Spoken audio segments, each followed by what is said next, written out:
Welcome to another episode of Mysteries Unknown. In tonight's podcast, I've got Floyd with me, and Floyd had a couple of very scary Class A encounters with Bigfoot when he was just a kid right here in my home state of Arkansas. One of these creatures chased him out of the woods when he was fishing with his dad. He's very lucky to be here to share this encounter. You guys don't want to miss it. This is a good one, but before we jump into it, I just want to say thank you for being here. You guys are awesome. You matter. But let's jump right into the story. Floyd, welcome to the show. Thank you. I'm glad to be here too. I'm excited to hear this encounter, man. So take us back to the beginning here in Arkansas and walk us through that encounter. Well, it all started probably when I was about 10 or so, because Dad was always exploring new areas and checking out the woods and stuff like that, and this event, I believe it happened when I was about 12, maybe 13, maybe 14, I don't know, but we had found this bluff that we'd wanted to go to, and Dad wanted to go late because night fishing's always good, that's what you do out there, and we just kind of just set up camp, and Mom and my brother and sister were younger, so they were in the car sleeping with Mom, and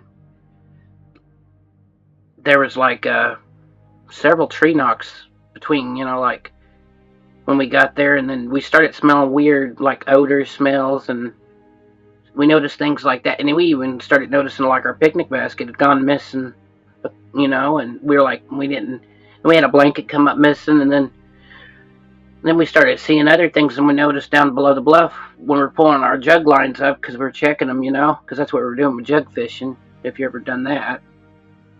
And there was like a shadow, and then we saw like these, I seen it as the moon come down, it was like a glimmer, and I seen the eyes standing there, it was a shadow, and that thing was just massive. I don't even know what it was, but and there was this god-awful, howl, and it just through the whole area, and it was just like, and Dad grabbed us and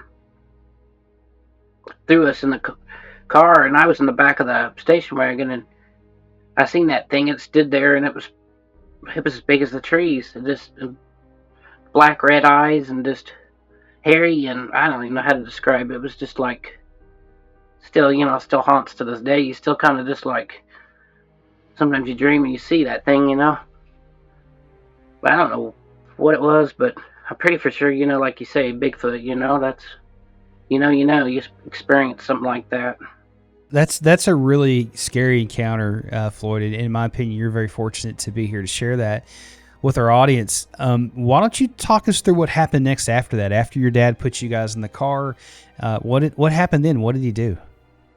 He just peeled out and got out of there. It was like there was like a rock driveway, so what was like a bluff, so you went down, and like I'd said earlier, their trees were actually parting and separate. You could see the forest and the pines just parting ways and knocking down, and you could see it whack, whack, whack, whack, and your heart's just like, 90 to nothing, and you're just like, you can't move. You're like a stone, and this thing's coming at you, and that's another thing when we were fishing. We had noticed like big rocks coming up and just boom, and we're like, where the heck did that big rock come from, and who would thought, it's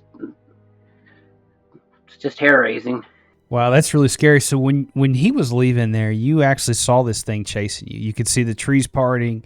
Did you ever get a glimpse of it through the woods at all when he was taking off? When we pulled out, and when Dad peeled out and he was throwing gravel, that thing was standing there, and it was black. It was at least 10, 12 foot tall, and it was a muscular, ape-like creature that was just covered in, it looked like he was covered in moss and something. I don't know what it was, but he was really angry, and he was like a bull does, when he's standing his ground, he's telling you to go get, you know what I mean, and he means business, and you just. Well, Floyd, I know that's not the very first time that you had an encounter with this creature, so why don't you take us back to that encounter at your grandma's house and kind of walk us through that encounter.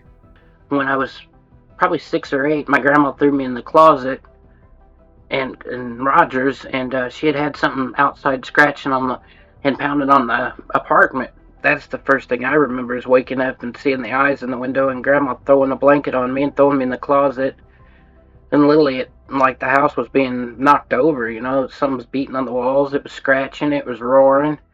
I remember very vividly being scared, and Grandma frantic and calling Dad and Mom, or Dad and my uncle to get them over there now, and they came with guns actually, and they said that there were scratches on the front door all the way at the top and all the way down, and that's a good 8 foot down. And then she'd said there's a footprint on each side of her 6 foot fence out there, which it was facing the garden, which it's still like seeing the eyes and then seeing the footprint on one side and the footprint on the other, and something that big to just just step over. Wow, it's massive, man. It makes you wonder if that was the same creature you saw with your dad out there where you guys were fishing. But with all that being said, and those kind of encounters, and we'll go back into that more in a minute, but how did that affect you as a child? I didn't like going outside. It messed with me. I didn't want to go outside. I didn't want to, because you definitely don't want to go near the woods.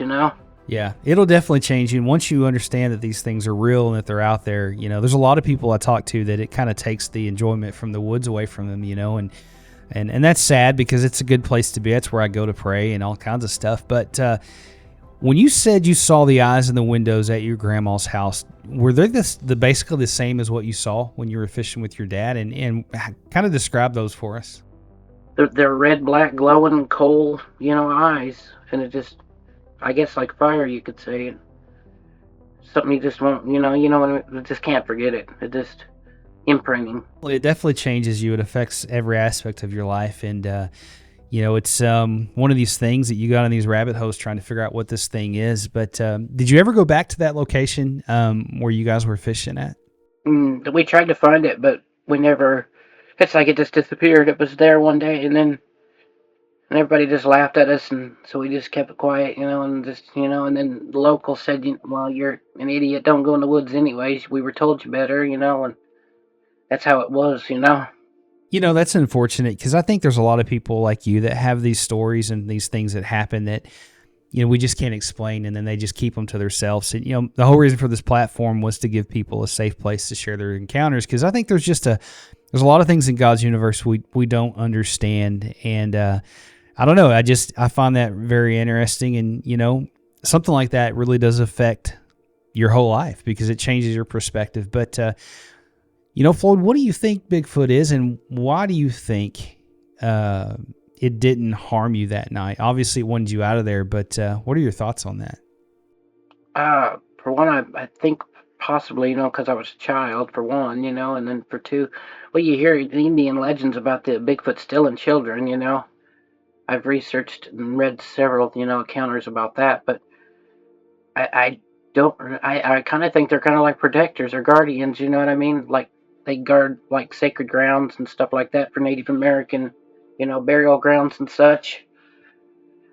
I think it's something to do with that, but it's a good theory there, Yeah, that's a good theory, and you brought up a lot of good points. And I know I talked to a lot of Native Americans, and their stories and stuff. They talk about these creatures, being cannibals and coming in and taking children, and it makes you wonder how long that creature was standing at your window looking at you, and then also how long it was watching you and your dad out there. And in my opinion, these things aren't good. I think they're evil. I think they're Nephilim. That's just me. That's what I think. But I really do think that you're very fortunate to be here to share that encounter, and I appreciate you coming forward and sharing that with my audience. Well, thank you for having me. Yeah, absolutely, man. I got another question for you, though, and I always am curious to hear people's opinions on this. But if you had the opportunity to see this creature again, would you want to? Possibly, because it's interesting to find out, more about it and where they come from and where they go, and like why you can't find any of their bodies anywhere. Do they have a special burial, or do they live underground in cities, or what do they do? Because that's another theory there. We live underground cities. It's definitely an interesting topic, man, and I don't know that we'll ever get all the answers, but I'm glad that you were here to share it. I'm glad you guys made it through that night and your childhood, man, and I appreciate you coming on and sharing that with my audience. Guys, I appreciate each and every one of you guys. Thank you for being here and being part of this podcast, because without you, I could not do it. If you've got a story you would like to talk about, you can send it to me by email at video@jscreativear.com, and like I always say, stay prayed up. We'll talk to you in the next episode.